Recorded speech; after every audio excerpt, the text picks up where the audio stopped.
Hi. So this is such a kooky character. Yes. Did you ever, as a little girl, try to set things on fire yourself? No, actually. I was always very cautious. I was a pretty cautious kid. I still am. I'm kind of cautious about stuff, so no pyro mania for me. So tell any of those scenes when you do put the fire in the trash can, any of those scenes go a little wacky? No, not really. I mean, it's always so, set up because they need to keep everything safe. So it wasn't ever, too scary. And what about the scene where you sort of clock Jeff Daniels? Talk about that one. Oh, yeah, with the book. Yeah, I was terrified to do that because I'm not very coordinated. I'm cautious yet not coordinated. Two great things to go hand in hand. Maybe that's why I'm cautious. So I had to bang him with the book, and they put some foam in it, but I just, I'm sure kept hurting him. So, yeah, I mean, it makes sense. He's pretty drunk in that scene. Now, you shot this movie in my second favorite place in the world, Montauk. Yeah. Did you get your surf on? No, we shot in November. So it was, when I jump into the ocean, it was 30 degrees outside. So it was pretty cold, but it was such a beautiful place. I'd never been to Montauk before, and I still haven't been in the summer.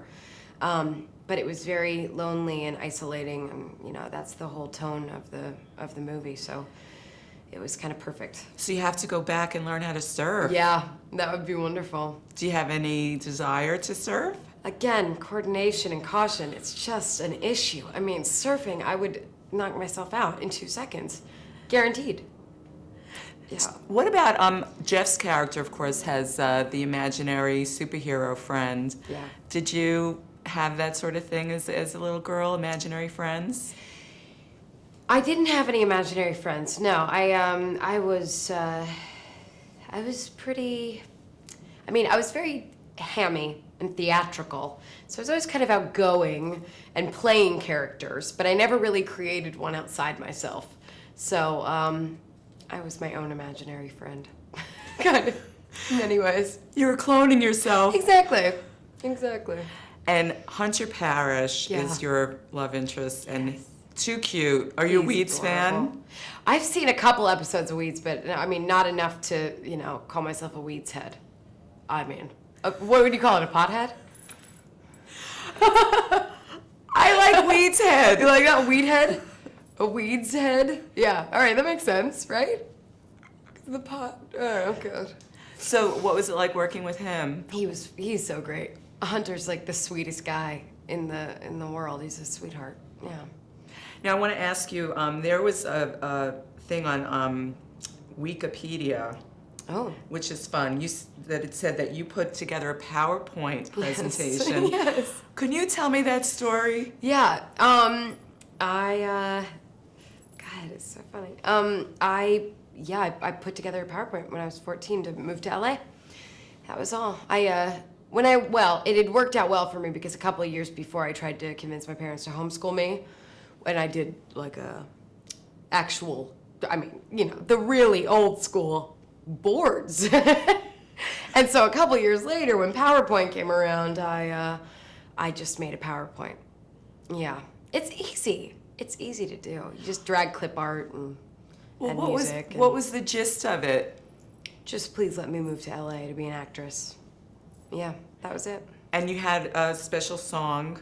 Yeah, Hollywood by Madonna. A classic. Perfect. A classic at the time. I want to move to Hollywood. Yes, so. Hollywood, exactly. I was really a forward thinker. No metaphor there. Yes, very literal. That's so great. Yeah. And I think you've got like 2 movies that you've been signed on to do, right? Yeah. Tell me about those. The next one is currently called Untitled Marital Crisis Comedy. So here's hoping we keep that name, because I love it.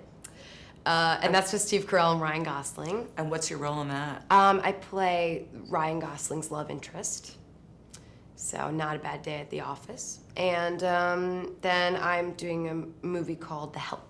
Oh, you're definitely doing that one. Afterwards, yes, I think so. Yeah. And what's that one about? What are you doing in that one? That I play a writer who is in Jackson, Mississippi in 1962, just graduated from Ole Miss, and she writes a book about the maids in town that are working for her friends and herself. A book, kind of an expose, but it's a wonderful book. So will you be cleaning houses on the side? No, I don't think so. Skeeter does not have to clean, so that's good. Yes, she's like me in that sense. She doesn't really know what she's doing when it comes to that. So. Well, it's a pleasure, Emma. It's nice to see you. You too. Thank you. Thank you very much.